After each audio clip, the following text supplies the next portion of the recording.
उधमपुर जम्मू में ड्रोन हमलों को नाकाम किया गया। पठानकोट अखनूर में ड्रोन्स को तबाह बर्बाद कर दिया गया और पठानकोट और अखनूर में ड्रोन के हमलों को नाकाम कर दिया गया। उधमपुर जम्मू में ड्रोन के हमले किए गए थे। पाकिस्तान की तरफ से की जा रही इस हरकत को भी भारत ने नाकाम कर दिया है और भारत जो अभी एक बहुत ही शांत और बहुत ही माकूल तरीके से पाकिस्तान को जवाब दे रहा है। भारत अभी तक किसी भी तरह के आक्रोश या गुस्से में आकर कोई कार्रवाई नहीं कर रहा। बहुत ही ठंडे और शांत दिमाग से, बहुत ही कूटनीतिक तरीके से भारत ने अब तक पूरी कार्रवाई की है, क्योंकि पाकिस्तान जैसे देश को तो कोई फर्क पड़ता नहीं। पूरी दुनिया में इन्हें लोग गालियां निकालते हैं, पूरी दुनिया में लोग इन्हें भिखारी मुल्क कहते हैं, आतंक मुल्क कहते हैं, तो इन्हें तो कोई फर्क पड़ता नहीं। लेकिन भारत की अपनी एक इमेज है पूरे अंतर्राष्ट्रीय स्तर पर। यहाँ के देश के नेता अगर एक शब्द बोलते हैं तो उसका अंतर्राष्ट्रीय स्तर पर एक बहुत बड़ा असर देखने को मिलता है। इसलिए भारत ने अभी तक सिर्फ और सिर्फ अपना बचाव किया है और जवाब दिया है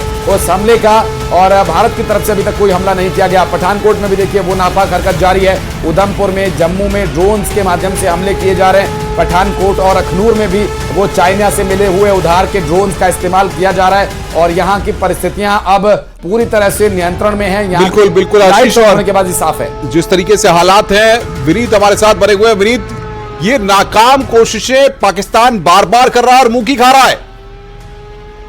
जी निश्चित तौर पर अनुपम मैं आपको बताना चाहूँगा कि पाकिस्तान जो है वो नाकाम कोशिश जो है वो लगातार कर रहा है। कहीं ना कहीं हम पाकिस्तान किसी को हताशा के तौर पे देख सकते हैं। एक और बड़ी बात यहाँ पर मैं आपको बताना चाहूँगा कि जिस तरह से भारत ने पाकिस्तान के डिफेंस सिस्टम को नस्ते नाबूद किया, वहीं पर भारतीय जो डिफेंस सिस्टम है वो बेहतर तरीके से काम कर रही है और इसी का परिणाम यह है कि भारत जो है वो पाकिस्तान की ओर से चाहे वो ड्रोन हमले हो या फिर मिसाइल हमले हो उसे नाकाम कर रहा है। एक और बड़ी बात यहाँ पर मैं आपको बताना चाहूँगा कि भारत जो यहाँ पर आतंक के खिलाफ लड़ाई जो लड़ रहा है, क्योंकि जो जिस तरह से पहलगाम की घटना में हुई उसके बाद भारत ने जिस तरह से जवाबी कार्रवाई की थी, आतंकी ठिकानों पे कार्रवाई की थी, कहीं ना कहीं ये भारत के लिए मोरल एक सपोर्ट था और इसीलिए दुनिया के तमाम देश जो है वो भारत के साथ है। मैं आपको बताना चाहूँगा कि मिस्र को छोड़ करके कोई भी ऐसा देश नहीं है जो जो पाकिस्तान के साथ है और भारत के साथ ना हो।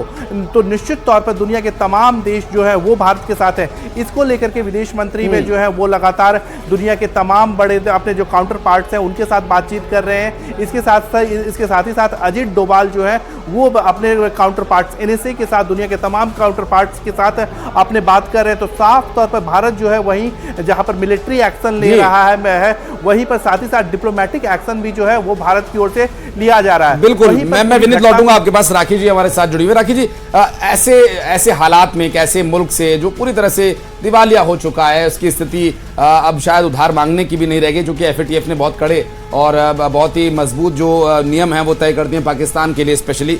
ऐसे हालात में पाकिस्तान की देखिए मानसिक स्थिति तो क्या है वो जाहिर है, हम देख ही रहे हैं। लेकिन पाकिस्तान के खिलाफ भारत को भी जो ये कार्रवाई करनी पड़ती है, भारत को भी अपना बचाव करना पड़ता है अंतर्राष्ट्रीय स्तर पर। एस जयशंकर जैसा पढ़ा लिखा और एक बुद्धिशाली व्यक्ति जो है अंतर्राष्ट्रीय स्तर पर लोगों को बताता है कि देख लो जी ये पाकिस्तान क्या कर रहा है। इसमें भी भारत की बहुत एनर्जी वेस्ट होती है। भारत ने अब तक सहिष्णुता दिखाई है। क्या आपको लगता है कि अब ये सहिष्णुता साइड में करके एक बार आमना सामना हो जाए वाली स्थिति आ गई है, या भी हमें कुछ और समय अपना परिचय देना होगा कि हम शालीन क्यों हैं और हमारी शालीनता क्या करती है? मुझे लगता है कि भारत को अभी भी सहिष्णुता ही दिखानी होगी, क्योंकि युद्ध किसी भी चीज का हल नहीं है जी, और युद्ध हमें भी आर्थिक रूप से कमजोर करेगा, इसमें कोई संशय नहीं है। हमारी स्थितियां चाहे जितनी मजबूत हो, रक्षा क्षेत्र में अगर इस तरीके की चीजें होती हैं तो हमारे इकोनॉमी को बहुत बड़ा झटका लगता है और भारत दूसरे फ्रंट से आगे बढ़ना चाहता है, ना कि युद्ध करके अपने आप को एक गलत रास्ते पर ले जाना चाहेगा, और वो भी ऐसे युद्ध के लिए जो उस पर थोपा जाएगा।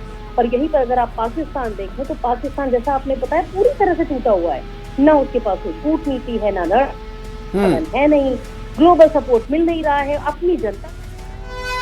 बड़ी खबर इस वक्त, ब्रेकिंग न्यूज। संयुक्त राष्ट्र ने पाकिस्तान को आतंकवाद पर घेरा है।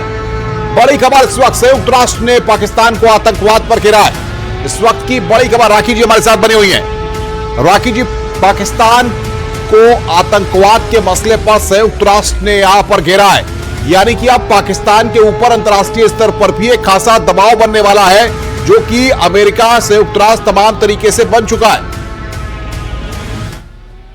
कि अगर अमेरिका जैसे देश ने बोला है, जो कि यूनाइटेड नेशंस में बहुत महत्वपूर्ण भूमिका निभाता है, अमेरिका जैसा देश जो लगातार पाकिस्तान को हर मामले में सपोर्ट करता रहा है, चाहे वो उसके आर्थिक मामले हो, चाहे उसके सैन्य मामले हो, ऐसे समय में अगर वो अमेरिका जैसे देश के दबाव को नहीं समझेगा या उनकी बात को नहीं मानेगा, तो ये उनके लिए घातक होगा, क्योंकि IMF का सपोर्ट हटना वर्तमान आर्थिक परिस्थितियों में पाकिस्तान की ये एक बहुत बड़ा चैलेंज होगा पाकिस्तान के लिए। और अभी जो आपने बात की FATF, सर्टेनली FATF या जो UN इनके ऊपर अगर कोई प्रतिबंध लगा देगा तो पाकिस्तान कहीं का नहीं रहेगा। बिल्कुल, अजमेर जी से भी मैं अभी अजमेर जी हम यही चर्चा कर रहे थे कि अंतर्राष्ट्रीय स्तर पर जो दबाव पाकिस्तान पर बनने वाला था वो बन गया है। संयुक्त राष्ट्र की तरफ से पाकिस्तान को चेतावनी आ गई है। पाकिस्तान को दी जाने वाली जो राहतें हैं, उनके नागरिकों को मिलने वाले जो फंड्स हैं, वहां की सरकार के जो हुक्मरान है, जो मिलता तो जनता के लिए लेकिन उसकी मलाई वो खुद चाटते हैं। वहां के सैनिक जो भ्रष्टाचार में लिप्त हैं, जिनके भ्रष्टाचार की कहानियां पूरी दुनिया में सुनी जाती हैं, अब वो अंतर्राष्ट्रीय दबाव बनना शुरू हो गया अजमेर जी, जिसका भी हम जिक्र कर रहे थे। जी जी जी बिल्कुल। और ये बहुत अच्छी खबर है जो आपने बताई कि यूएनओ ने जो है वो आतंकवाद के मुद्दे पर पाकिस्तान को घेरा है, और ये दबाव बनना भी चाहिए। जैसा कि मैं पहले भी कह रहा था कि देखिए कि आतंकवाद ये अभी 1 महीने 2 महीने या 6 महीने पहले की कार्रवाई नहीं है जो इसने शुरू की है। ये आतंकवाद को बहुत पुराने समय से ये पालता पोसता रहा है, और ये कई देशों बहुत लोग, देखिए अमेरिका भी आतंकवाद से पीड़ित रहा है, चाहे वो 9/11 रहा हो, चाहे वो और भी हमारे यहाँ बहुत सारे जो मसले हुए आतंकवाद के, वो पाकिस्तान से ही जो है भेजे गए। मैं अजमेर जी लौटूंगा। इस बीच एक बड़ी खबर और आ गई है। इस बीच एक बड़ी खबर यह कि अमेरिका ने पाकिस्तान के प्रधानमंत्री शहबाज शरीफ से बातचीत की है। यूएस के द्वारा, अमेरिका के द्वारा दोनों देशों को संयम बनाए रखने के लिए कहा गया है, और कश्मीर में जो हुआ वो दुर्भाग्यपूर्ण है। अमेरिका ने इस बात का समर्थन किया है कि आतंकवाद नहीं चलेगा।